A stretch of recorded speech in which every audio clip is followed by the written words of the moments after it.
So we finally took a break from Halo Infinite to share a cosplay breakdown of our 65-day speed build of our Halo Marine Flood.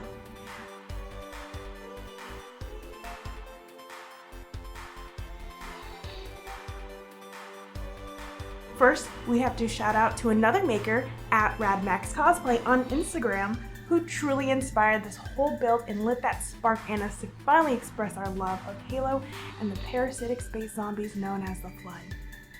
So with only 68 days left till Halo Infinite officially dropped, we got to sculpting and sculpting and sculpting.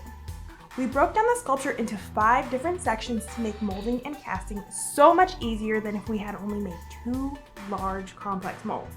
And speaking of molds, I have so many molds, and I have so many molds for just this one project.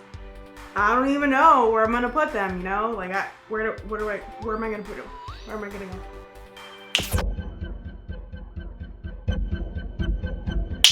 That's better. With each mold, we did the same technique, just to varying degrees. For each mold, a core shell was made to create the thickness of our casting. And once that was done, it was time to cast. Each mold was skinned with Preacher Cast rubber and then backfilled with Smooth-On's Flex Foam It. After gluing both halves together and lots of airbrushing, you get something like this. At this point, we finally knew we had something special, you know?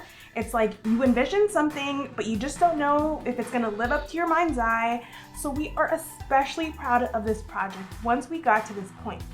But it's not over yet. We still have to make all that Halo Marine armor.